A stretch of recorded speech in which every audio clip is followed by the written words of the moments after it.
शङ्कराचार्यमध्यमाम् अस्मदाचार्यपर्यन्तां वन्दे गुरुपरम्पराम्। ॐ पार्थाय प्रतिबोधितां भगवता नारायणेन स्वयं व्यासेन ग्रथितां पुराणमुनिना मध्ये महाभारतम् अद्वैतामृतवर्षिणीं भगवतीम् अष्टादशाध्यायिनीम् अम्ब त्वामनुसन्तदामि भगवद्गीते भवद्वेषिणी। वसुदेवसुतं देवं कंसचाणूरमर्दनं देवकी परमानन्दं कृष्णं वन्दे जगोतिवाचालं पङ्गुं लङ्घयते गिरिं यत्कृपातमहं वन्दे परमानन्दमाधवम्। ॐ सहना भवतु सहनौ भुनक्तु सह वीर्यं करवावहै तेजस्विनावधीतमस्तु मा विद्विषावहै। ॐ शान्ति शान्ति शान्तिः। हरिः ॐ श्री गुरुभ्यो नमः। हरिः ॐ।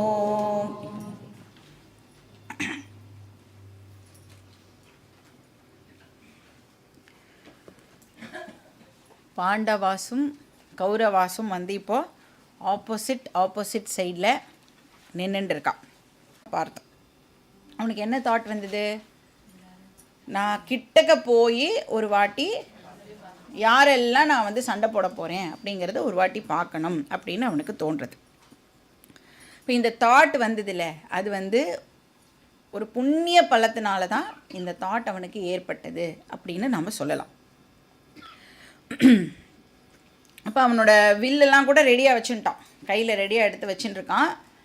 அந்த அம்பை வந்து விழணும், அவ்வளோதான். அதுக்கு முன்னாடி அவன் சொல்கிறான் கிருஷ்ணர்கிட்ட, 2 சேனைகளுக்கும் நடுவில் கொண்டு போய் இந்த ரதத்தை நிறுத்து அப்படின்னு சொல்கிறான். அதாவது நான் யாரோட எல்லாம் சண்டை போடணும்னு பார்க்கணும், என் கையால் யாரெல்லாம் மரணிக்க போகிறா அப்படிங்கிறத நான் பார்க்கணும். இப்போ இது வரைக்கும் அவனுடைய புத்தி வந்து சரியாக வேலை பண்ணுறது, இன்டெலெக்டு ப்ராப்பராக ஒர்க் பண்ணுறது, ரொம்ப தெளிவாக இருக்கான். இப்போ வந்து யுத்தம் அப்படின்னு சொன்னாலே டெஃபினட்டாக வந்து வயலன்ஸ் இன்வால்வ்டு, கரெக்டு தானே?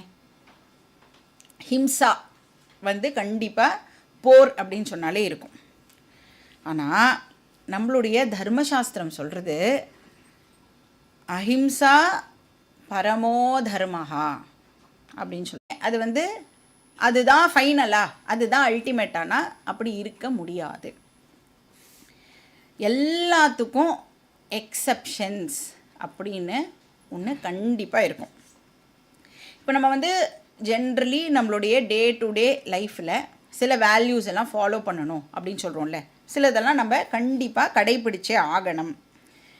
இந்த டெரரிஸ்டெல்லாம் இன்ஃபில்ட்ரேட் பண்ணுறான்னு வச்சுக்கோங்க, ஐயோ அவளெல்லாம் அடித்தா தப்பு, ஹிம்சை இல்லையோ, அதனால் நம்ம அப்படியே நிற்கலாம், அவளாம் எங்கே வேணாலும் வந்தால் காஷ்மீர் வழியாக போட்டமே ராமேஸ்வரம் வரைக்கும் அப்படியே வரட்டமே அப்படின்னு விட்டுடுவோமா? அப்போ மட்டும் என்ன சொல்லுவோம்? உன்னோட டியூட்டி, என்னை பாதுகாக்கிறது உன்னோட டியூட்டி அப்படின்னு சோல்ஜர்ஸ்கிட்டேருந்து நாம் அதை எதிர்பார்க்குறோம்ல. அப்போ எங்கே போச்சு அஹிம்சா? இப்போ எந்த இடத்துல அஹிம்சையை கடைப்பிடிக்கணுமோ அந்த இடத்துல அஹிம்சையை கடைப்பிடிச்சாதான் அது தர்மம். எந்த இடத்துல கடைப்பிடிக்க கூடாதோ அங்கே பண்ணினா அது அதர்மம். இப்போ வந்து இந்த 70 வருஷம் ஆகியும் நாம் வந்து இப்படி இருக்கோம் அப்படின்னு சொன்னால் என்ன காரணம்? அஹிம்சா நான் வயலன்ஸை ராங் பிளேஸில் பயன்படுத்தினதுனால நாம் வந்து இன்னி வரைக்கும் வந்து இப்படியே இருக்கோம். அது இப்போ தான் ஒரு ஏதாவது ரிக்ரெட்டெல்லாம் இருந்ததா அப்படின்னா ஒன்றுமே கிடையாது. ஆமாம், சண்டைன்னு வந்தால் அந்த பக்கம் 1000 பேர் செத்து போவா, இந்த பக்கம் 1000 பேர் செத்து போவா, எல்லாமே அவனுக்கு ரொம்ப நன்னா தெரியும். அதில் வந்து அவனுக்கு எந்த விதமான ஒரு சஞ்சலமோ இல்லை வருத்தமோ அதெல்லாம் வந்து இல்லவே இல்லை. அதனால தான் அவன் என்ன வார்த்தை யூஸ் பண்ணான் அப்படின்னா, தார்த ராஷ்டிரஸ்ய துர்புத்தேஹே அப்படிங்கிற வார்த்தையை யூஸ் பண்ணான். அது எதுக்கு யூஸ் பண்ணான்? அவள்லாம் வந்து அதர்மம் பண்ணினவர்கள் அப்படிங்கிறத மென்ஷன் பண்ணுறான். அப்போ நான் வந்து இப்போ யுத்தம் பண்ணுறதுக்காக இந்த பக்கம் நின்றுருக்கேன் அப்படின்னா, நான் தர்மத்தை ப்ரொடெக்ட் பண்ணுறதுக்காக இந்த சைடு இருக்கேன் அப்படிங்கிறத இண்டிகேட் பண்ணுறதுக்கு தான் அவன் அந்த மாதிரியான ஒரு வார்த்தையை வந்து யூஸ் பண்ணுறான். இப்போ க்ஷத்ரியன் அப்படின்னு சொன்னாலே அவளோட டியூட்டி என்ன அப்படின்னு பார்த்தா, அதாவது க்ஷத்ரியனோட டெஃபினிஷன் என்ன அப்படின்னு பார்த்தோன்னா, க்ஷதாத் அதர்மாத் திராயத்தே இது க்ஷத்ரியா. திராயத்தே அப்படின்னா காப்பாற்றுறது அப்படின்னு அர்த்தம். அதர்மத்திலிருந்து அழிவிலிருந்து காப்பாற்றுறது தான் ஒரு க்ஷத்ரியனுடைய டியூட்டி. அப்போ இந்த சொசைட்டியை இப்போ வந்து அதர்மிகளிடமிருந்து காப்பாற்றணும். அதுக்கு தான் அந்த சாம தான பேத இதெல்லாம் யூஸ் பண்ணி பார்த்துட்டாவா. இது மூணுமே வந்து ஒர்க் அவுட் ஆகலை அப்படிங்கிற பொழுது ஃபைனலாக என்ன எடுத்தாகணும்? தண்ட அப்படிங்கிற அந்த 4வது விஷயத்தை வந்து பிரயோகம் பண்ணுறான். ஸோ லாஸ்ட் ரிசார்ட்டை இப்போ வந்து எடுத்தாச்சு. அந்த கோபத்தோடு தான் அர்ஜுனனும் வந்து இப்போ அந்த யுத்த களத்தில் நின்றுட்டு இருக்கான். இந்த ஆட்டிடியூடோடு தான் அர்ஜுனன் வந்து கிருஷ்ணர்கிட்டையும் வந்து சொல்கிறான், நான் 2 சைடையும் நல்லா பார்க்கணும், அதனால என்ன நடுவில் எடுத்துகிட்டு போய் ரதத்தை நிறுத்து அப்படின்னு சொல்கிறான். கிருஷ்ணரும் வந்து எதுவுமே தெரியாத மாதிரி ரொம்ப ஒபீடியண்ட் சர்வெண்ட் மாதிரி என்ன சொல்கிறார்? எஸ், நீ சொல்கிறத நான் வந்து பண்ணுறேன் அப்படின்னு சொல்லி அந்த 2 சேனைகளுக்கும் நடுவில் அவன் வந்து வசதியாக பார்க்குற மாதிரியான ஒரு இடத்துல கொண்டு போய் ரதத்தை கிருஷ்ணர் நிறுத்துறார். அப்புறம் என்னாச்சு? ஸ்லோகா நம்பர் 24. சஞ்சய உவாச்ச ஏவ முக்தோ ஹ்ருஷிகேஷः குடாகேஷேன பாரத சேனயோருபயோர்மத்யே ஸ்தாபயித்வா ரதோத்தமம் பீஷ்மத்ரோண பிரமுகதः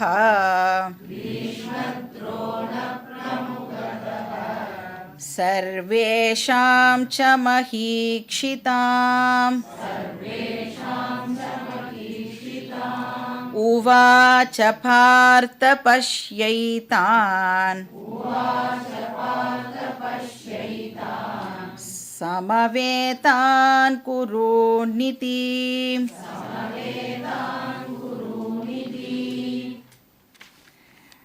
இப்போ அர்ஜுனன் வந்து அவனோட கமாண்டை கொடுத்த உடனே கேட்குறதா?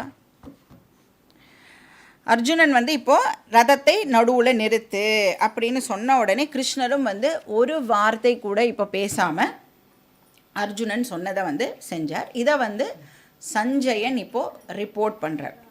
யுத்த களத்தில் என்ன நடக்கிறது அப்படிங்கிறத திருதராஷ்டிரன் கிட்ட சஞ்சயன் வந்து ரிப்போர்ட் பண்ணுறார். ஸோ என்ன சொல்கிறார்? பாரத அப்படின்னா இங்கே யாரை குறிக்கிறது? அந்த பாரத திருதராஷ்டிரனை குறிக்கிறது. ஏன்னா சஞ்சயன் வந்து அவரை அட்ரஸ் பண்ணி பேசுகிறான். பரத வம்சத்தில் தான் அவன் எல்லாருமே வந்திருக்கா இல்லையா, அதனால் திருதராஷ்டிரனையும் நாம் வந்து பாரத அப்படின்னு சொல்லலாம். ஸோ என்ன சொன்னால்? ஏவம் உக்தஹா ஹ்ருஷிகேஷா. அப்போ கிருஷ்ணர் இவ்வாறு சொன்னார். ஹ்ருஷிகேஷான கிருஷ்ணர் இல்லையா, அந்த தேரோட்டி கிருஷ்ணர் வந்து இப்படி சொன்னார். இப்போ அர்ஜுனனால் அவர் வந்து கட்டளையிடப்பட்டார் அப்படின்னு சொல்லிட்டு எப்படிப்பட்ட அர்ஜுனன் அப்படிங்கிற டிஸ்கிரிப்ஷனும் வந்து இங்கே வருது. என்னவா? அர்ஜுனனுக்கு கிருஷ்ணர் கொடுக்குற டைட்டில் வந்து குடா கேஷா குடாகா அப்படின்னு சொன்னோன்னா தமோகுணம் அப்படின்னு அர்த்தம். தமோகுணம் அப்படின்னா என்ன அர்த்தம்? ஜென்ரலாக வந்து லேசினஸ் அப்படின்னு சொல்லலாம், டல்னஸ் அப்படின்னு சொல்லலாம், இந்த தூங்கி வழியிறது ஆர் தூங்கியே போய்டுறது, இதெல்லாம் வந்து தமோகுணம். குடாக்கான டல்னஸ்ன்னு சொல்லலாம். ஈஷஹா அப்படின்னா மாஸ்டர் அப்படின்னு அர்த்தம். அப்படின்னா என்ன அர்த்தம்? குடா கேஷஹனா தமோகுணத்தை ஜெயித்தவன் அப்படின்னு அர்த்தம். The one who has won over தமோகுணம். யார் வந்து தமோகுணத்தோட புடியில் இருக்காளோ அவளால் கீதா கிளாஸே ஃபஸ்ட் ஆஃப் ஆல் வர முடியாது. அவள் வந்து கீதா படிக்கிறதுக்கே வந்து ஃபிட் இல்லை. அப்போ இன்டைரக்டாக வியாசர் வந்து இங்கே இண்டிகேட் பண்ணுறார், நீ வந்து கீதா படிக்கணுன்னா தமோ குணம் உனக்கு ஜாஸ்தியாக இருக்கக்கூடாது அப்படிங்கிறத இண்டிகேட் பண்ணுறார். அப்போ அர்ஜுனன் வந்து ஒரு லேசி பர்சன் இல்லை, தாமசிக் கிடையாது. So competent Arjunan. கிளாஸ் நேரத்தில் தூங்க மாட்டான் அப்படின்னு அர்த்தம். முடிஞ்ச உடனே தான் தூங்குவான், கிளாஸ் போது அவன் தூங்க மாட்டான். இப்போ இது ஒரு குவாலிஃபிகேஷன். கிளாஸுக்கு வந்தால் தூங்கக்கூடாது. இப்போ கும்பகர்ணன் செத்து போன உடனே நித்ரா தேவி வந்து ரொம்ப வருத்தப்பட்டாளாம். 6 மாதம் கண்டினியூஸாக எந்த விதமான டிஸ்டர்பன்ஸும் இல்லாமல் நான் பாட்டுக்கு ஒரு இடத்துல இருந்தேன். இப்போ ராமர்கிட்ட போய் கேட்குறா, இந்த மாதிரி வந்து அவன் செத்து போயிட்டாரே, நான் என்ன பண்ணுறது அப்படின்னு. இப்போ ராமர் வந்து சொல்கிறாரா, நோ டோன்ட் வரி, இந்த மாதிரி கிளாஸ் எல்லாம் நிறைய இடத்துல நடக்கும், அங்கே போய்க்கோ நீனு அப்படின்னு சொன்னாராம். ஆனால் அர்ஜுனன் வந்து அந்த மாதிரி பர்சன் இல்லை. இப்போ அர்ஜுனன் அந்த மாதிரி பர்சன் இல்லைன்னா யாருக்கு இது சொல்லப்படுறது? இந்த கீதா நம்ம ஒருத்தருக்கும் சொல்லப்படுறது இல்லையா? ஆனால் அதனால நம்ம எல்லாரும் கூட அந்த மாதிரி பர்சன்ஸ் இல்லை. Very very attentive and shrewd students. சும்மாவது சொல்லிக்கலாம். இப்போ கிருஷ்ணர் என்ன பண்ணார்? சேனையோர் உபயோர் மத்தியே ரதம் ஸ்தாபயித்வா. இப்போ ரதத்தை 2 சேனைகளுக்கும் நடுவில் பொசிஷன் பண்ணினார். சரி, ஆப்போசிட் சைடில் யாரை இவன் பார்த்தான்? பீஷ்ம துரோண பிரமுகதா சர்வேஷாம் ச மஹீக்ஷிதாம் உவாச்ச பார்த்த பஷ்யைதான் சமவேதான் குரோன்னிதி. சர்வேஷாம் மஹீக்ஷிதாம் பிரமுகதா ரதம் ஸ்தாபயித்வா அப்படின்னா என்ன அர்த்தம்? சர்வேஷாம் மஹீக்ஷிதாம்னா எல்லா பெரிய பெரிய ராஜாக்கள் எல்லாம் அந்த சைடு வந்து சண்டை போடுறதுக்காக வெயிட் பண்ணிட்டு இருக்கா. ரதம் ஸ்தாபயித்வாவை எடுத்து இங்கே போட்டுக்கணும், போன லைனில் இருந்ததை எடுத்து இங்கே போட்டுக்கணும். அவளுக்கெல்லாம் முன்னாடி பிரமுகத்தகான இன் ஃப்ரண்ட் ஆஃப் அப்படின்னு அர்த்தம். ஸோ அவளுக்கு முன்னாடி இந்த ரத்தத்தை கொண்டு போய் இவர் நிறுத்தினார். பெரிய பெரிய ராஜாலாம் வந்து துரியோதனனோட சைடில் வந்து சண்டை போடுறதுக்காக வெயிட் பண்ணிட்டு இருந்தா. சரி, ஏதோ ஒரு ராஜா முன்னாடி போய் நிறுத்திருக்கலாம்ல. கிருஷ்ணர் என்ன பண்ணார்? கிருஷ்ணர் விஷமகார கண்ணன் என்ன பண்ணார்? அர்ஜுனனுடைய வீக்னஸை நன்னா தெரிஞ்சு வச்சுட்டு இருந்த கிருஷ்ணர் எங்கே அடித்தா எங்கே வலிக்கும் அப்படின்னு சொல்லுவோம்ல நம்ம, அந்த மாதிரி கிருஷ்ணர் என்ன பண்ணார்? தேரை கொண்டு போய் எங்கே நிறுத்தினா அர்ஜுனன் வந்து ரியாக்ட் பண்ணுவான் அப்படின்னு தெரிஞ்சுண்டு கரெக்டாக கொண்டு போய் பீஷ்மருக்கும் துரோணருக்கும் முன்னாடி போய் நிறுத்துறார். சரி, சும்மா இவனும் தான் என்ன பண்ணியிருக்கலாம்? பார்த்துட்டு சும்மா இருந்திருக்கலாம். இல்லை, இதே கிருஷ்ணர் வந்து கர்ணனுக்கு முன்னாடியோ இல்லை துரியோதனனுக்கு முன்னாடியோ கரெக்டாக கொண்டு போய் நிறுத்தியிருந்தா பேச்சுக்கெலாம் இடமே எல்லாம் ஆல்ரெடி ரெடியாக இருக்கான், அம்பை விட்டுன்னு போயிட்டே இருந்திருப்பான். நான் கிருஷ்ணருக்கு நன்னா தெரியும் அர்ஜுனனுக்கு எந்த இடத்துல வீக்னஸ் அப்படிங்கிறது தெரியும் இல்லையா? அதனால் எதுவுமே தெரியாமல் பீஷ்ம துரோண பிரமுகதா ரதம் ஸ்தாபயித்வா அங்கே கொண்டு போய் நிறுத்தினார். இப்போ யாருக்கிட்ட வந்து அர்ஜுனனுக்கு ரொம்ப அட்டாச்மெண்ட் இருக்கோ அங்கே கொண்டு போய் இப்போ நிறுத்துறார். ஸோ ரதத்தை நிறுத்திட்டு சொல்கிறார், ஹே பார்த்தனா அர்ஜுனன். ஸோ கிருஷ்ணர் சொல்கிறார், ஹே அர்ஜுனா, சமவேதான் குருன் பஷ்ய. ஹே அர்ஜுனா, சமவேதானா அசம்பிள்டு அப்படின்னு அர்த்தம். இப்போ இங்கே அசம்பிள் ஆகி இருக்கிற குருன், குரு அப்படின்னா கௌரவாஸ் அப்படின்னு அர்த்தம். குரு வம்சத்தை சேர்ந்தவர்கள், அவளை நீ நன்னா பாரு. இப்படி அசம்பிள் ஆகி இருக்கிற குரு வம்சத்தினரை நீ நல்லா பாரு. பஷ்யன பாரு அப்படின்னு அர்த்தம். இதி உவாச்ச, இப்படி கிருஷ்ணர் வந்து அர்ஜுனன் கிட்ட சொன்னார். அப்புறம் என்ன ஆச்சு? ஸ்லோகா நம்பர் 26.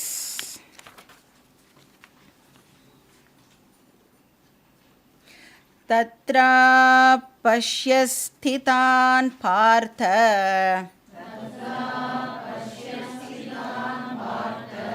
பித்ருநத பிதாமகான் ஆச்சார்யான் மாதுலான் ப்ராத்ருன் புத்ரான் பௌத்ரான் சகீம்ஸ்ததா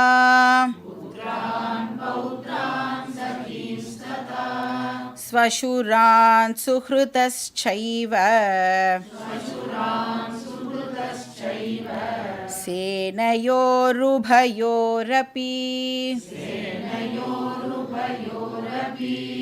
தான் சமீக்ஷ்ய ச கௌந்தேய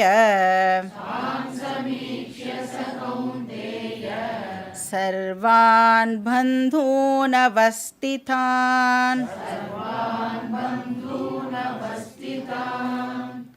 ஸோ தத்ர பார்த்த அபஷ்யத்து, தத்ரனா அங்கே, அங்கே வந்து அதாவது கௌரவா சைடு, பார்த்த அபஷ்யத், பார்த்தனா அர்ஜுனன், அர்ஜுனன் பார்த்தான், பார்வையிட்டான், எல்லாரையும் அவன் பார்த்தான். யாரெல்லாம் பார்த்தான்?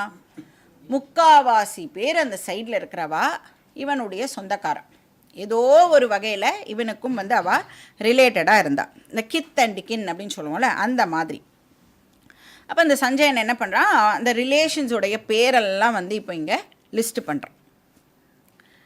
என்ன சொல்கிறான்? பித்ருன் பிதாமகான் ஆச்சாரியான் மாதுலான் பிராத்ருன் புத்ரான் பௌத்ரான் சகீன். பித்ருன் அப்படின்னா ஃபாதர்ஸ் அப்படின்னு அர்த்தம், அப்பாக்கள். பிதானா அப்பா இல்லை, பித்ருன் அப்படின்னு சொன்னோன்னா நிறைய அப்பாக்கள். எப்படி ஒரு அப்பா தானே இருக்க முடியும்? எப்படி வந்து நிறைய அப்பாக்கள்? இப்போ தர்மசாஸ்திரம் சொல்கிறது ஒருத்தருக்கும் 5 அப்பா உண்டு அப்படின்னு சொல்கிறது. ஜனிதாச்ச உபநேதாச்ச யஸ்ச வித்யா பிரயச்சதி அன்னதாதா பயத்ராதா பஞ்சயிதே பிதர ஸ்மிருதா அப்படின்னு சொல்கிறது.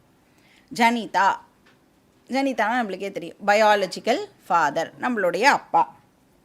யார் வந்து நம்மளுக்கு இந்த சரீரத்தை கொடுத்தாலோ அவா, ஜென்ரலாக எல்லோரும் அப்பான்னு சொல்கிறது. நெக்ஸ்ட் வந்து உபநேதா, யார் வந்து பூணல் போட்டு வைக்கிறாளோ அவளும் வந்து ஒரு அப்பா தான். ஜென்ரலாக அப்பாவே தான் போடுவா, பயாலஜிக்கல் ஃபாதர் தான் போடுவா. பட் சில பேருக்கு வந்து அந்த ஆப்பர்ச்சுனிட்டி இருக்காது. அப்போது அவளுக்கு யார் பூணல் போட்டு வைக்கிறாளோ அவளும் வந்து அப்பாவாக கன்சிடர் பண்ணப்படுறது. 3வது வித்யாம் பிரயச்சதி, குரு, யார் டீச்சரோ அவளும் வந்து அப்பா தான். இந்த உபநயனம் பண்ணும் பொழுது காயத்ரி மந்திரம் உபதேசம் பண்ணுவாள். அப்போ என்ன பண்ணுவா பார்த்துருக்கீங்களா நீங்கள்? ஒரு பட்டு துணினால் அப்படியே போத்தி ஏதோ ரகசியமாலாம் ஏதோ பண்ணுறாளே, எதை வந்து அது இண்டிகேட் பண்ணுறது அந்த போர்த்தது அப்படின்னா கர்ப்பவாசத்தை அது இண்டிகேட் பண்ணுறது. மூடி தானே இருக்கு, நம்ம உள்ளே இருக்கும் பொழுது க்ளோஸ்டாக இருக்கும் இல்லையா, அந்த மாதிரி. இப்போ சிம்பாலிக்காக இதுவும் ஒரு கர்ப்பவாசம். அதாவது அவன் வந்து பூணல் போட்டுட்ட உடனே எங்கே போகிறான்? குருகுலத்துக்கு போனோம், பாடசாலைக்கு போனோம். அந்த பாடசாலையும் வந்து ஒரு கர்ப்பவாசம் மாதிரி. ஏன்னா அவன் என்ன பண்ண போகிறான் அப்படின்னா, பிறக்கும்போது நம்ம எல்லாரும் அன்கல்ச்சர்டாக இருக்கோம்ல, ஸ்கூலுக்கெலாம் போய் படித்து வந்தால் தான் ஒரு கல்ச்சர்டு பர்சனாக நம்ம மாறணும். இப்போ அந்த காலத்தில் வந்து குருகுலத்துக்கு அமிச்சா, அப்போ தான் அவன் வந்து சம்ஸ்கிருதி புருஷனாக வெளியில் வருவான் படித்து முடிச்சு அப்படின்னு. அதுக்காக அது ஒரு சிம்பாலிக் ரெப்ரசன்டேஷன். ஸோ குருகுலத்துக்கு போய் வேதம் கற்றுன்ட்டு அவன் என்ன தெரிஞ்சுப்பான், எது தர்மம் எது அதர்மம் அப்படின்னு தெரிஞ்சுட்டு தனக்கு பிடிச்ச மாதிரியான வாழ்க்கையை வாழாமல் எது தர்மமான வாழ்க்கையோ, எது வேதம் எப்படி வாழ சொல்லியிருக்கோ அப்படி அவன் அவனோட லைஃப்பை லீட் பண்ண ஆரம்பிக்கிறான். அப்போ அந்த லைக்ஸ் அண்ட் டிஸ்லைக்ஸுக்கு ஏற்ற மாதிரி என்னோடய வாழ்க்கையை அமைச்சிக்காமல் தர்ம அதர்மத்துக்கு ஏற்ற மாதிரி என்னுடைய வாழ்க்கையை நான் அமைச்சிக்கிறேன். ஸ்கூலுக்கெலாம் போய் படித்தா தானே நம்மளுக்கு எது சரி எது தப்பு அப்படிலாம் தெரியறது இல்லையா. இப்போ அந்த காலத்தில் தர்மசாஸ்திரம்லாமும் கூட குருகுலத்தில் சொல்லி கொடுக்கப்பட்டது. அதனால் அதை பேஸ் பண்ணி அந்த குழந்தை தன்னோட லைஃப்பை ஆரம்பிக்கும். ஸோ சம்ஸ்கிருத புருஷாவாக அவன் மாறுவான். ஃபஸ்ட் எப்படி இருப்பான், பிராகிருதி புருஷா அப்படின்னு சொல்கிறோம். அன்கல்ச்சர்டு பர்சனாக இருக்கான். படித்து முடிச்சுட்டு வந்தவொடனே சம்ஸ்கிருத புருஷனாக அவன் ஆகிறான். அதனால தான் த்விஜ அப்படின்னு சொல்கிறான். பூனல் போட்டதுக்கப்புறம் த்விஜ ரெண்டாவது வாட்டி அவன் பிறக்கிறான் அப்படின்னு. முன்னாடி காலத்தில் எல்லாருக்குமே பூனல் இருந்தது. அதனால் எல்லாரையுமே பூனல் போட்டு முடித்ததுக்கப்புறம் த்விஜ அப்படின்னு சொன்னான். முதல் பிறப்பு அம்மா கிட்டேருந்து, ரெண்டாவது காயத்ரி தேவி தான் அம்மா பூனல் போட்டதுக்கப்புறம். அப்புறம் யார் பாடசாலையில் டீச்சரோ அவர் தான் அப்பா. ஸோ ஜனிதா, உபநேதா, அப்புறம் ஆச்சாரியா, அப்புறம் அன்னதாதா. யாரெல்லாம் நம்ம வயர் வாடும் பொழுது நம்மளை கூப்பிட்டு சாப்பாடெல்லாம் போடுறாளோ அவளும் ஒரு அப்பாவாக கன்சிடர் பண்ணப்படுறது. அதுக்கப்புறம் பயத்ராதா. யார் நம்மளோட க்ரைசிஸ் சிச்சுவேஷனில் நமக்கு ஹெல்ப் பண்ணுறாளோ, என்ன ஹெல்ப் வேணாலும் இருக்கட்டும், அது மாரல் சப்போர்ட்டாக இருக்கலாம், இல்லை ஃபினான்ஷியல் சப்போர்ட்டாக இருக்கலாம், என்ன சப்போர்ட்டோ அது ஒருத்தர் அது காப்பாற்றி நம்மளுக்கு ஒரு செகண்ட் லைஃப்பை அவள் கொடுக்குறா அப்படின்னா அவளும் ஒரு அப்பாவாக கன்சிடர் பண்ணப்படுறது. இப்போ இந்த மாதிரி ஆட்கள், அதாவது மரியாதைக்குரிய பர்சன்ஸ் எல்லாம் அந்த பக்கம் இருந்தா பித்ரன் அப்படின்னு இங்கே சொல்லப்படுறது. அப்புறம் பிதாமகாஹா, நிறைய அப்பாக்கள் இருந்தால் ஆப்வியஸாக நிறைய தாத்தாக்களும் கண்டிப்பாக இருப்பா.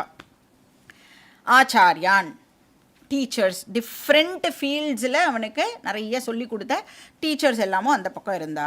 துரோணர் ஒரு டீச்சர் அதில். அப்புறம் மாதுலான், மாமாக்கள், அம்மா சைடு இருக்கிற ரிலேட்டிவ். அப்புறம் பிராத்ருன், பிராத்ருனா பிராத்தானா பிரதர் அப்படின்னு அர்த்தம். இப்போ பிராத்ருன்னா சகோதரர்கள், சகோதரர்களை அவன் பார்த்தான், அதனால் பிராத்ருன்னு இருக்கு. அப்புறம் ஏன்னா அந்த சைடு இருக்கிறவா எல்லாருமே கசின்ஸ் தானே இல்லை, இவாளுடைய கசின்ஸ். அப்புறம் புத்ரான், இவாளோட ஓன் பசங்க. அதாவது இப்போ நம்ம பிரதருடைய சன்னையும் என்னோட பையன் அப்படின்னு சொல்லுவோம்ல, அந்த மாதிரி எல்லாம் புத்ரான் எல்லாம் இருந்தா. அப்புறம் பௌத்ரான்னா கிராண்ட் சில்ட்ரன். சக்கீன்னா ஃப்ரெண்ட்ஸ், சக்கீனா ஃப்ரெண்ட்ஸ். அப்புறம் ஸ்வசுரான், மாமனார் அப்படின்னு அர்த்தம். அர்ஜுனனுக்கு கேட்கவே வேண்டாம், நிறைய மாமனார்கள் அவனுக்கு இருந்தா. ஸோ சேனையோகோ உபயோகோ, அவள் ரெண்டு சைடுக்கும் இப்படி சொந்தக்காரா எல்லாருமே ரெண்டு சைட்லேயும் இருக்கா. ஸோ தான் சமீக்ஷ ச கௌந்தேய சர்வான் பந்தூன் அவஸ்திதான். பந்து அப்படின்னா பந்துக்கள். பந்துக்கள்னால் என்னது, யாரு மேலெல்லாம் எனக்கு பந்தம் இருக்கோ அவள் எல்லாருமே பந்து தான். நம்ம என்ன நினச்சிட்டு இருக்கோம், ரிலேட்டிவ் மட்டும்தான் பந்து இல்லை. உனக்கு யார் மேலேயாவது பந்தம் இருந்ததுன்னா அந்த பர்சன் உனக்கு பந்து. அப்படின்னா என்ன ஆகும், பந்த் அப்படிங்கிற ரூட்லேருந்து வருது இந்த பந்து அப்படிங்கிறது. பந்த் அப்படின்னு சொன்னால் டு பி பவுண்ட். அப்போனா என்ன அர்த்தம், அட்டாச்மெண்ட் இருந்ததுன்னா கண்டிப்பாக ப்ராப்ளம் அந்த இடத்துல இருக்கும்.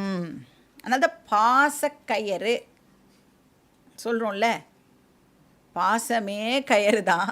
பாசக்கயிறுன்னு ஆக்சுவலாக சொல்ல வேண்டிய அவசியமே இல்லை. நான் இன்னொருத்தரோட எவ்வளோ தூரத்துக்கு பந்தப்படுறேனோ அவ்வளோ தூரத்துக்கு என்னோடய ஃப்ரீடமை நான் ஆக்சுவலாக இழக்கிறேன் அப்படின்னு அர்த்தம். ஏன்னா அவளுக்கு ஏற்ற மாதிரி நான் நடந்துகிட்டே இருக்கணும்ல, அப்போ என்னுடைய விஷயத்தை வந்து என்னால் பண்ண முடியாதுல்ல, இப்போ என்னோடய ஃப்ரீடம் வந்து போயிடும். இன்னொருத்தர் மேலே அட்டாச்மெண்ட் வச்சோன்னா நேச்சுரலாக நம்மளோட ஃப்ரீடம் வந்து குறைஞ்சிடும். ஸோ டிபெண்ட் பண்ணக்கூடாது. அப்போ அர்ஜுனா வந்து எல்லா பந்துக்களையும் வந்து பார்க்கலாம் அந்த சைடில். சமீக்ஷிய, ஈக்ஷணம்னு சொன்னால் பார்க்கறதுன்னு அர்த்தம். சமீக்ஷணம்னா ரொம்ப நன்னா பார்க்கறது, கிளியராக பார்க்கறது, ரொம்ப கிட்டக்க பார்க்கறது. அப்படி அவன் எல்லாரையும் ரொம்ப க்ளோஸாக பார்த்த உடனே அவனுக்குள்ள இப்போ சில சேஞ்சஸ் எல்லாம் நடக்க ஆரம்பிக்கிறது. அந்த டிரான்ஸ்ஃபர்மேஷன் வந்து இப்போது நடக்கிறது. என்ன டிரான்ஸ்ஃபர்மேஷன் அப்படின்னா, அந்த ஸ்லோகம் படிக்கலையோ, கிருபயா பரயா விஷ்டஹ விஷீதன்னிதமப்ரவீத்.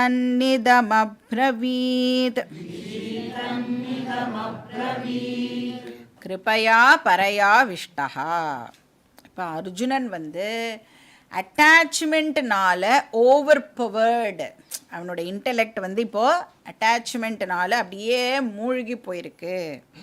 கிருபா அப்படின்னு சொன்னால் இந்த இடத்துல வந்து அட்டாச்மெண்ட்டுன்னு அர்த்தம், ராகஹான்னு அர்த்தம். ஜென்ரலாக கிருபான்னு சொன்னோன்னா கருணை அப்படின்னு சொல்லுவோம் இல்லையா. ஆனால் இந்த இடத்துல இந்த கான்டெக்ஸ்ட்டுக்கு கிருபா அப்படிங்கிற வார்த்தைக்கு நாம் அட்டாச்மெண்ட் அப்படின்னு தான் அர்த்தம் எடுத்துக்கணும்.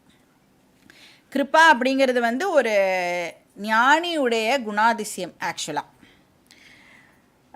பட் இங்கே மென்ஷன் பண்ணப்படுறது வந்து அர்ஜுனனை பற்றி மென்ஷன் பண்ணப்படுறதுனால இந்த இடத்துல கிருபா அப்படிங்கிறதுக்கு கருணைங்கிற அர்த்தம் இருக்க முடியாது. அர்ஜுனன் இன்னும் அஜ்ஞானியாக தான் இருக்கான் இல்லையா, அவனுக்கு இன்னும் டீச்சிங்கே ஆரம்பிக்கல, அதனால அது அட்டாச்மெண்ட்டை தான் குறிக்கிறது, வீக்னஸ் அது. அப்போ அந்த ராகஹா அப்படிங்கிற இமோஷன் வந்து இப்போ அவனை ஆட்கொள்கிறது அப்படின்னு சொல்லலாம். இப்போ ஒரு ஞானியை வந்து நம்ம எடுத்துட்டோன்னா அவர் வந்து எந்த விதமான இமோஷன்ஸுக்கும் வந்து மாஸ்டராக இருப்பார். அவர் தான் டிசைட் பண்ணுவார் என்ன இமோட் பண்ணணும் இப்போது அப்படிங்கிறத ஒரு ஞானி வந்து டிசைட் பண்ணுவார். அப்படின்னா இமோஷனுங்கிறதே ஒரு ஞானிக்கு வந்து ஒரு ஆக்ஷனாக இருக்கும். டெலிபரேட்டாக அதை வந்து கொண்டு வந்து அதை இமோட் பண்ணுவார். ஆனால் அஞ்ஞானிக்கு இமோஷன் அப்படிங்கிறது வந்து ரியாக்ஷன். ஏதோ ஒன்று நடந்துடுத்து உடனே நான் வந்து இமோஷன் மூலமாக நான் பதில் கொடுக்குறேன் அப்படின்னு நான் வந்து ரியாக்ட் பண்ண ஆரம்பிப்பேன். இப்போ ஆவிஷ்டா அப்படின்னா ஓவர் பவர்டு, ரொம்ப ஜாஸ்தியாக அவனை வந்து அது ஆட்கொண்டு இருக்கு அப்படின்னு அர்த்தம். முழுசாக ஆட்கொள்கிறது. இப்போ வந்து நம்மளுக்கு கூட தோணலாம், இப்போ கோபம் அப்படின்னு ஒரு இமோஷன் இருக்குல்ல, அந்த கோபம்ங்கிற இமோஷன் நல்ல இமோஷன் தானே. ஏன்னா கோவப்பட்டால்தான் சில இடத்துல வந்து வேலை நடக்கும். இப்போ வந்து நம்மளோட பசங்களே மானே தேனே பொன்மானேனா வேலை பண்ணுமானா பண்ணாது. சில நேரங்களில் வந்து கோவப்பட்டாதான் வேலை நம்மளுக்கு நடக்குது. அதனால சொல்லுவாள், அடி உதவுற மாதிரி அண்ணன் தம்பி உதவ மாட்டான். ஆஃபீஸில் கூட இப்போ நம்மளுடைய சபார்டினேட்லாம் இருந்தா அப்படின்னா அவகிட்ட கொஞ்சம் சில டைம் நம்ம ஹார்ஷாக இருந்தால் தான் அந்த வேலையெல்லாம் பண்ணிக்க முடியும். இல்லைனா அவள் நம்ம தலையிலேயே வந்து அந்த வேலையும் போட்டுட்டு அவள் வந்து எஸ்கேப் ஆகிடுவாள். ஸோ கோவத்தை வந்து நாம் ஒரு டூல் மாதிரி யூஸ் பண்ணிக்கலாமே அப்படின்னா, அந்த வேலை ஆகிற வரைக்கும் அந்த கோவத்தை வந்து நான் யூஸ் பண்ணிவிட்டு அதுக்கப்புறம் அந்த டூலை வந்து என்னால் ரிமூவ் பண்ண முடியும் அப்படின்னா தாராளமாக நாம் கோவப்படலாம், நோ ப்ராப்ளம். வேணுங்கிற போது நான் அதை உபயோகப்படுத்துவேன். இல்லை இப்போ வேண்டாம், கொஞ்ச நேரத்துக்கு அதை போஸ்ட்போன் பண்ணுவோம் அப்படின்னு என்னால் அதை போஸ்ட்போன் பண்ண முடியும்னாலும் ஓகே. இல்லை இப்போ யூஸே பண்ணக்கூடாது அப்படின்னு அதை என்னால் ட்ராப் பண்ண முடிஞ்சால் அதுவும் ஓகே, நோ ப்ராப்ளம். என்னால் வந்து அதை நான் நினைக்கும் பொழுது ட்ராப் பண்ண முடியணும், நான் நினைக்கும் பொழுது அதை யூஸ் பண்ண முடியணும். அப்படின்னா நான் கோபத்துக்கு மாஸ்டர் அப்படின்னு அர்த்தம். ஆனால் ஜென்ரலாக நாம் கோபத்தை அப்படி பயன்படுத்துகிறோமா? கோபம்தான் நம்மளை பயன்படுத்துறது இல்லையா?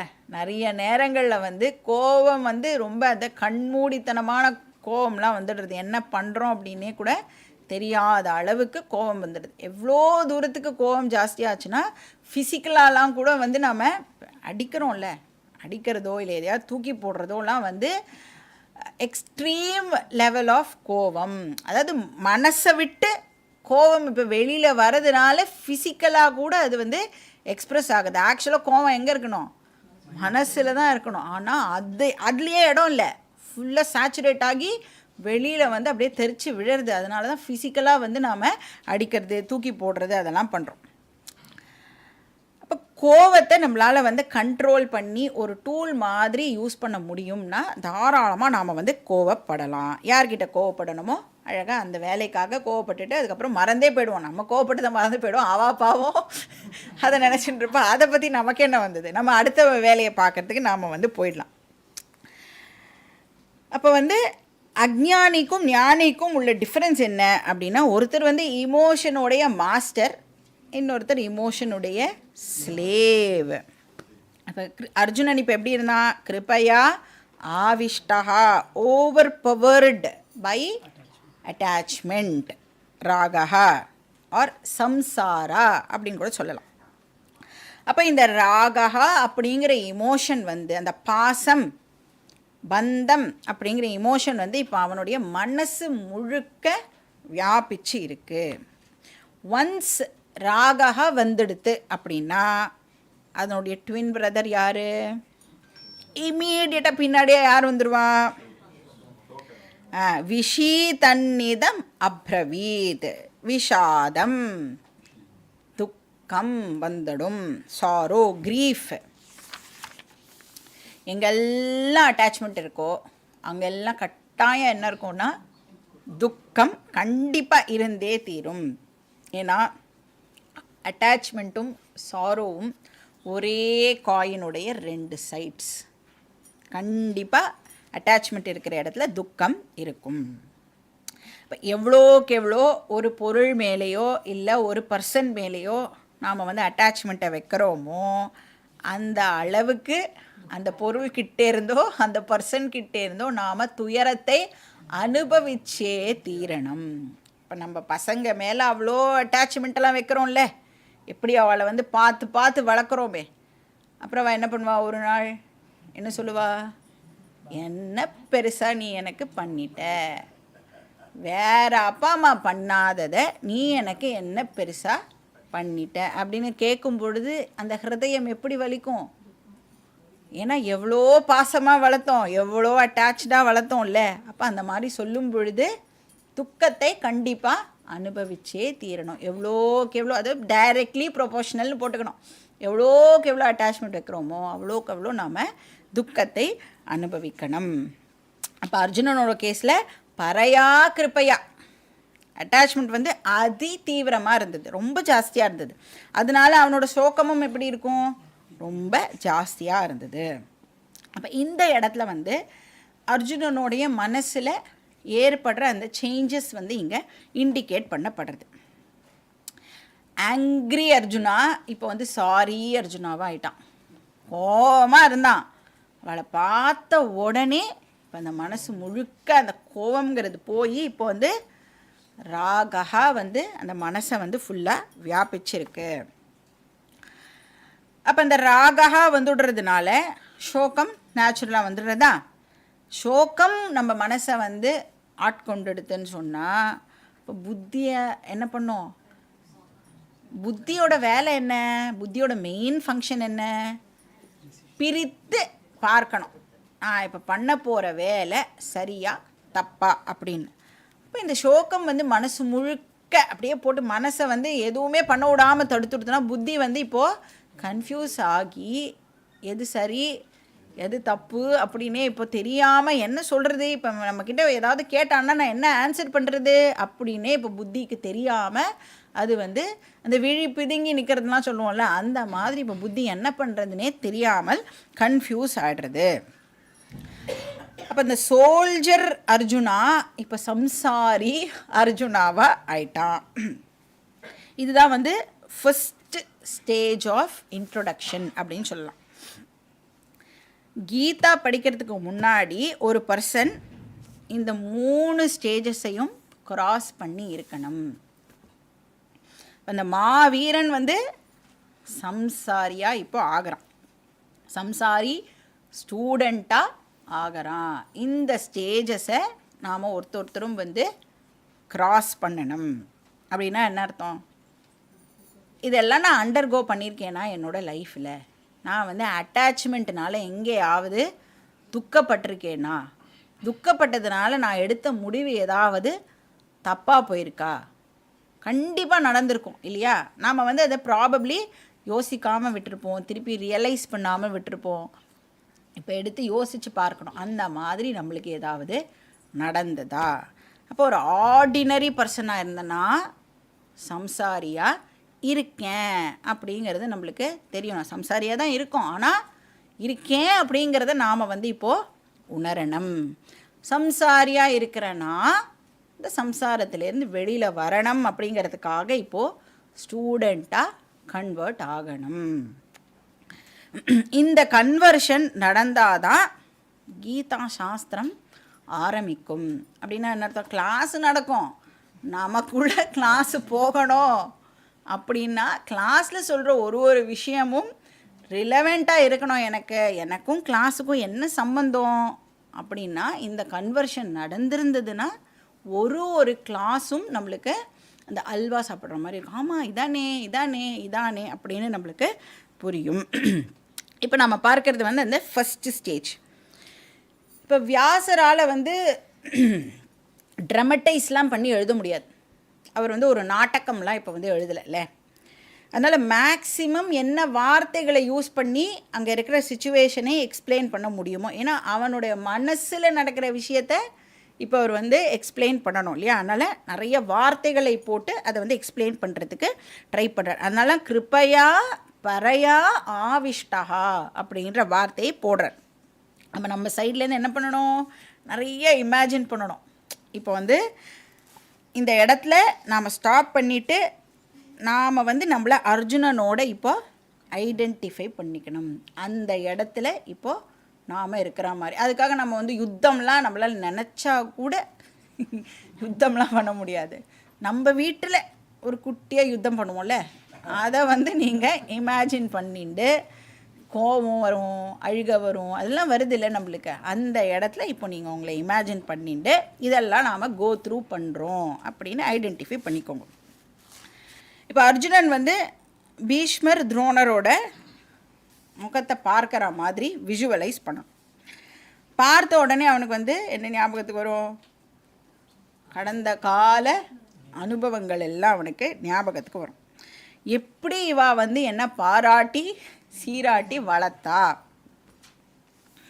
அதாவது இப்போ இந்த செகண்டுக்கு முன்னாடி வரைக்கும் அந்த ஒருத்தரை, அதாவது அந்த பர்சனை அவன் பார்க்குற வரைக்கும், அவன் முகத்தை பார்க்குற வரைக்கும் அவ்வளோ கோவத்தில் இருந்தான். இப்போ அந்த முகத்தை பார்த்த உடனே, ஐயோ இவானால தானே நான் இன்னைக்கு இந்த அளவுக்கு இருக்கேன்னா இவானால தானே, இவாளாக என்னை ஆசீர்வாதம் பண்ணி வளர்த்ததுனால தானே நான் இன்றைக்கி இப்படி இருக்கேன் அப்படின்னு அவன் வந்து ஃபஸ்ட்டு டைம் யோசிக்கிறான். இப்போ இவாளுக்கு எதிராகவே நான் சண்டை போடணுமா அப்படின்னு யோசிக்கிறான்.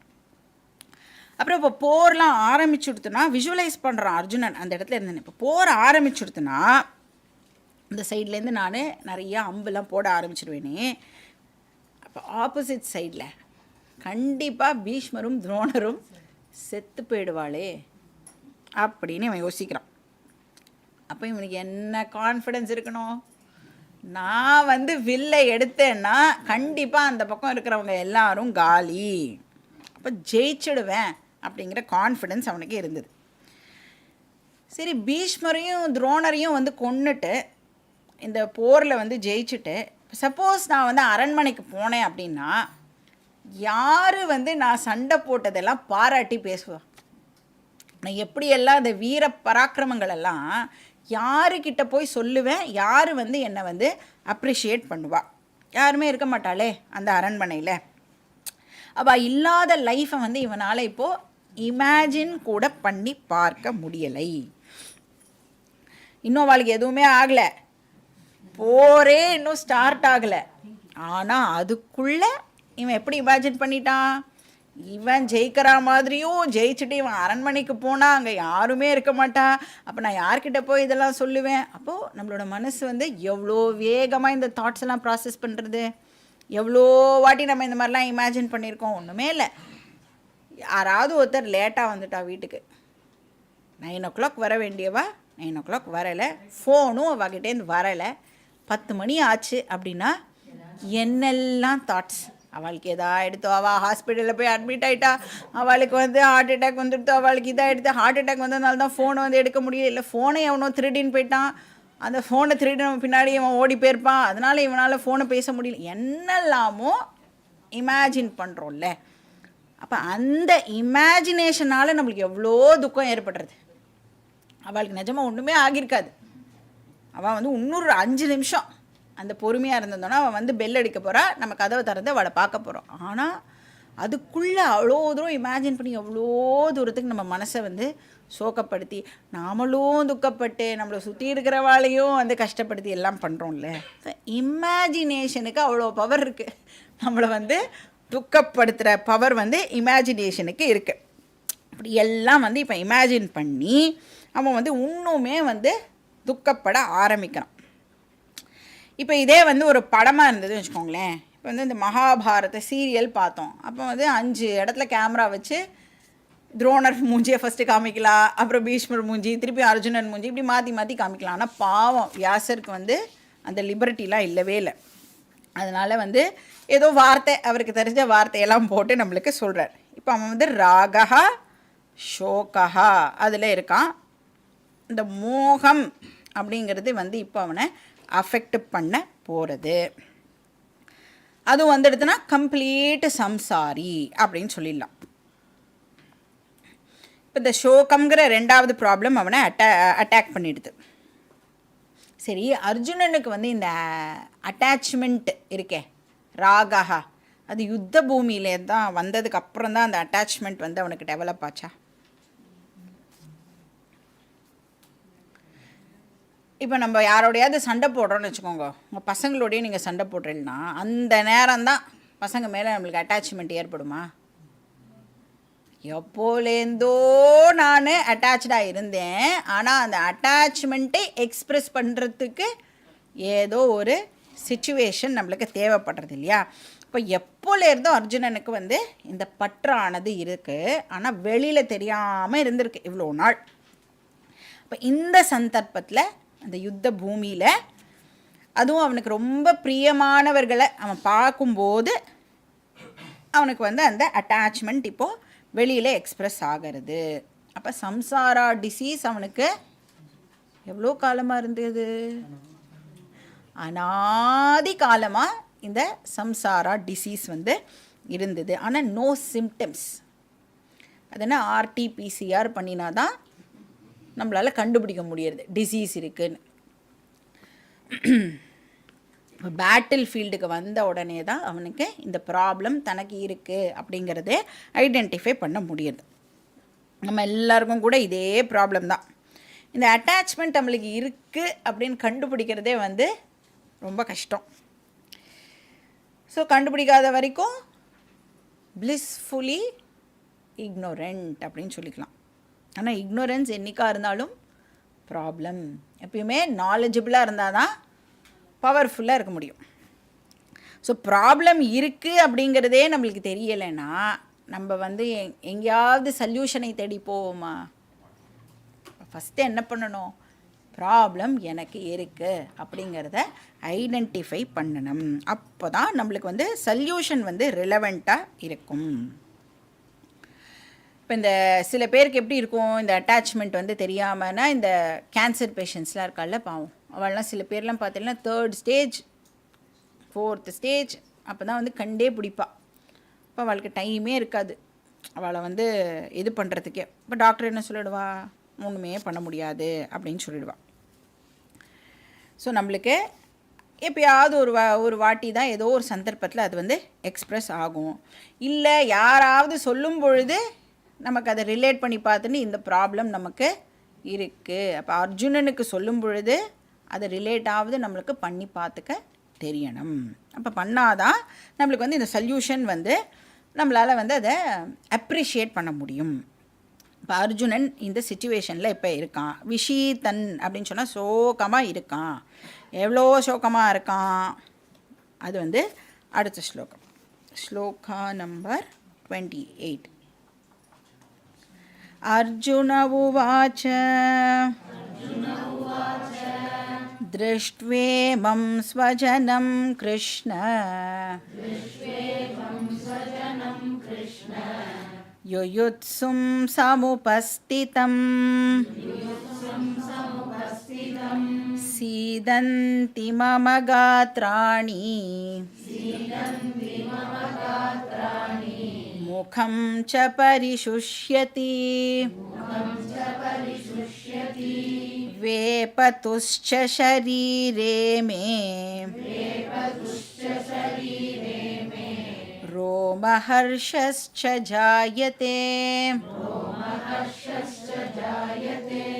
காண்டீவம் ஸ்ரம்சதே ஹஸ்தாத் त्वक्चैव परिदह्यते न च शक्नोम्यवस्थातुं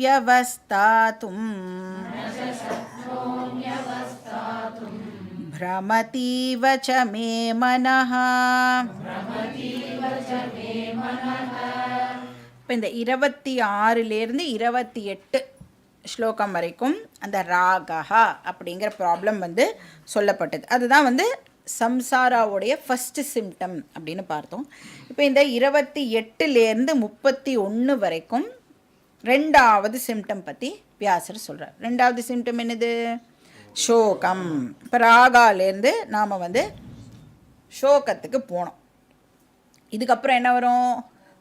மோகம். அதை அப்புறம் பார்க்கணும்.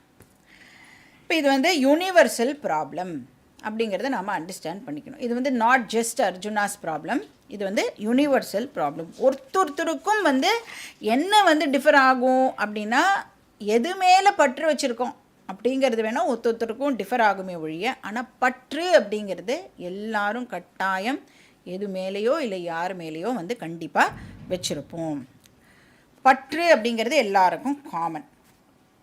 இங்கே வந்து ஆனால் அவனுக்கு எப்படி இருந்தது அப்படின்னா பற்று ரொம்ப தீவிரமாக இருந்ததுனால சோகமும் வந்து ரொம்ப தீவிரமாக ஏற்படுது அப்படிங்கிறத இங்கே வியாசர் வந்து டெபிக்ட் பண்ணுறார். ஏன்னா நம்மளுக்கு தெரியும் நம்ம மனசு வந்து பாதிச்சிருக்கு அப்படின்னு சொன்னால் அது வந்து ஃபிசிக்கலாகவும் சம்டைம்ஸ் வந்து தெரிய வரும் இல்லை. மனசில் வந்து எதாவது பயம்லாம் இருந்ததுன்னா டாக்டர்ஸ்லாம் சொல்லுவா இப்போது வயிறு சம்மந்தமான டிசீஸ்லாம் நம்மளுக்கு வரத்துக்கான சான்சஸ் இருக்குது அப்படின்னு சொல்கிறா. அப்போது மனசு ரொம்ப பாதிப்படைஞ்சதுன்னா ஃபிசிக்கல் லெவல் வரைக்கும் அது வந்து நம்மளை அஃபெக்ட் பண்ணுறது. மைல்டாக இருக்கிற வரைக்கும் என்ன பண்ணுவோம், வெளியில் வந்து சிரிக்கிற மாதிரி சிரித்து அப்படியே கொஞ்சம் ஏமாற்றி அதெல்லாம் பண்ணலாம், இல்லை கொஞ்சம் அழுது புலம்பி எல்லாம் பண்ணலாம். ஆனால் ப்ராப்ளம் வந்து இன்டென்ஸ் ஆகிடுது அப்படின்னு சொன்னால் டெஃபினட்டாக அது நம்மளுடைய பாடியை வந்து கண்டிப்பாக அஃபெக்ட் பண்ணும். இப்போ அர்ஜுனனுடைய ப்ராப்ளம் ரொம்ப இன்டென்ஸாக இருந்ததுனால அது இப்போ அவனுடைய ஸ்தூல சரீரம் இருக்குல்ல அதை வந்து அஃபெக்ட் பண்ண ஆரம்பிக்கிறது. இப்போ கிருஷ்ணர்கிட்ட அர்ஜுனன் சொல்கிறான், ஹே கிருஷ்ணா, இமம் ஸ்வஜனம் திருஷ்டுவா, நான் வந்து இவா எல்லாரையும் பார்த்து, ஸ்வஜனம் அப்படின்னா என்ன அர்த்தம்? என்னோட ரிலேட்டிவ்ஸ், அதாவது I belong to them, they belong to me. இதுதான் வந்து அகங்காரா அண்ட் மமக்காரா ப்ராப்ளம். நான் அடுத்தவாளை சேர்ந்தவன், அடுத்தவா என்னை சேர்ந்தவா, இந்த சென்ஸ் ஆஃப் பிலாங்கிங் இருக்குல்ல அதுக்கு பேர் அட்டாச்மெண்ட். அதை வந்து அர்ஜுனன் வந்து ஸ்வஜனம் அப்படிங்கிற வார்த்தை மூலமாக எக்ஸ்ப்ரெஸ் பண்ணுறான். இந்த வார்த்தையை வந்து இந்த சாப்டரில் நிறைய வாட்டி ரிப்பீட் பண்ணுவான் அர்ஜுனன். இப்போ இவாளெல்லாம் வந்து என்னுடையவர்கள், நான் வந்து அவளை சேர்ந்தவன் அப்படின்னு சொல்கிறதுல என்ன தப்பு இருக்குது? தாராளமாக சொல்லலாம். இவாள்லாம் என்னோட ரிலேட்டிவ்ஸ், நான் வந்து அவளோட ரிலேட்டிவ் அப்படின்னு சொல்கிறதுல ஒரு தப்பும் இல்லை. இது வெறும் சென்ஸ் ஆஃப் பிலாங்கிங்காக மட்டும் இருந்ததுன்னா ப்ராப்ளம் இல்லை. ஆனால் இது அட்டாச்மெண்ட்டாக கன்வெர்ட் ஆகும் பொழுது அது வந்து நம்மளுக்கு பிரச்சனையை கொடுக்கறது. நம்மளுடைய இன்டெலெக்ட் இப்போ வந்து குழம்ப ஆரம்பிக்கிறது. இப்போ இன்டெலெக்டுக்கு என்ன ஆகிடுறது அப்படின்னா, எது தர்மம் எது அதர்மம் அப்படிங்கிறது இப்போது தெரியாமல் போயிடுறது. சாதாரண நேரத்தில் நம்மளுடைய இன்டெலெக்ட்னால் கரெக்டாக சொல்ல முடியும் இது தர்மம் இது அதர்மம் அப்படின்னு. ஆனால் கன்ஃபியூஷன் ஏற்பட்டெடுத்து அப்படின்னு சொன்னால், இப்போ வரைக்கும் அர்ஜுனன் வந்து தார்தராஷ்டிரஸ்ய துர்புத்தேகே அப்படின்னு தான் சொன்னான். அதர்மமானவர்கள் அப்படின்னு தான் சொல்லியிருக்கான் இப்போ வரைக்கும். அப்போ அவனுடைய தர்ம அதர்ம விவேக புத்தி இவ்வளோ நேரம் வரைக்கும் ஃபங்க்ஷன் பண்ணிது. ஆனால் இப்போ அர்ஜுனன் என்ன பண்ணுறான் அப்படின்னா, புத்தி லெவல்லேருந்து மனசு லெவலுக்கு இப்போ அர்ஜுனன் இறங்கி வந்துட்டான். இந்த ரேஷ்னல் திங்கிங் லெவல்லேருந்து இமோஷனல் லெவலுக்கு அவன் இறங்கி வந்துட்டான். அப்போ அதர்மமானவர்களாக இவ்வளோ நேரம் இருந்தவா இப்போ என்ன ஆயிட்டா? என் மக்கள். இப்போ தான் சொன்னான் துர்புத்தேகே தார்தராஷ்டிரஸ்ய துர்புத்தேகே அப்படின்னு அவளை திட்டினவன் இப்போ அந்த இமோஷன் அந்த அட்டாச்மெண்ட் வந்ததுக்கப்புறம் அவளை பார்த்து என்ன சொல்கிறான்? ஸ்வஜனம் அப்படின்னு சொல்கிறான். என்னுடைய சொந்தக்காரா. அப்படின்னா உன்னுடைய சொந்தக்காரா அதர்மம் பண்ணினா ஓகேவா? வேற யாராவது பண்ணினா பனிஷ்மெண்ட் கொடுக்கணும். என்னுடைய ரிலேட்டிவ் தப்பு பண்ணினா ஐயோ பாவம் மன்னிச்சு விட்டுடணும். அப்படின்னா அதுக்கு பேர் ராங் ஜட்ஜ்மெண்ட் அப்படின்னு அர்த்தம். புத்தி இப்போது குழம்பி போக ஆரம்பிக்கிறது. இப்போ அர்ஜுனன் வந்து இந்த மாதிரியான ஒரு ப்ராப்ளம்குள்ளே தான் இப்போது என்டர் ஆகிறான். நெக்ஸ்ட் என்ன ஆகிறதுங்கிறது நம்ம அடுத்த கிளாஸில் பார்க்கலாம். ஓம் பூர்ணமதః பூர்ணமிதம் பூர்ணாத் பூர்ணமுதச்யதே பூர்ணஸ்ய பூர்ணமாதாய பூர்ணமேவாவசிஷ்யதே. ஓம் சாந்தி சாந்தி சாந்தி. हरिः ॐ श्री गुरुभ्यो नमः.